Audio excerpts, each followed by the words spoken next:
नजर डालते हैं दिलचस्प और अजीब खबरों पर। 285 साल पुराना लीमू इंग्लैंड में $1780 में नीलाम हो गया। गैर मुल्की रिपोर्ट के मुताबिक पुरानी अलमारी के दराज के पिछले हिस्से से मिलने वाला 285 साल पुराना लीमू $1780 यानी 5 लाख पाकिस्तानी रुपए में नीलाम हुआ है। तुर्क खातून ने हाल ही में अपने शोहर के खिलाफ अदालत में मुकदमा दायर किया। उनका कहना था कि इसका शोहर कई दिन तक नहाता नहीं है।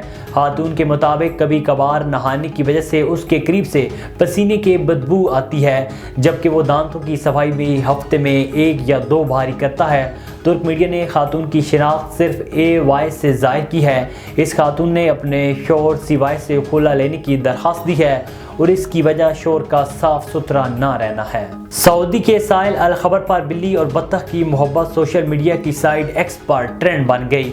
अनोखी मोहब्बत मंजरेआम पर आने के बाद मर्द, औरतों और बच्चों समेत सोशल मीडिया एक्टिविस्ट जहां तक के टीवी चैनल वाले कैमरे लेकर बेचारी बिल्ली और बत्तख के पीछे भागते फिर रही हैं।